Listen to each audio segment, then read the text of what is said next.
đâu về trái như sông lưng mưa ru nè to từ mai sông trăm đây chui theo chui chín như trái hôn lên đây anh hôm nào từng chân của xa chiều trao như đón ôi nhớ chia không làm chân to từ ngày chỉ đây sông khâm mây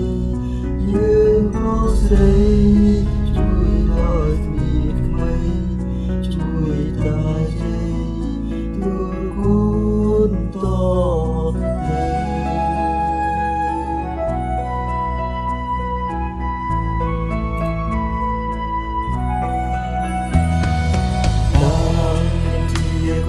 một mai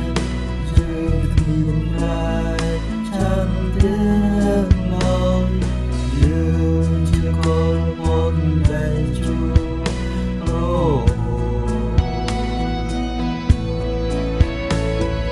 mùa xa chiều trao rung măng hai sân trăng trôi nhớ hay như một nỗi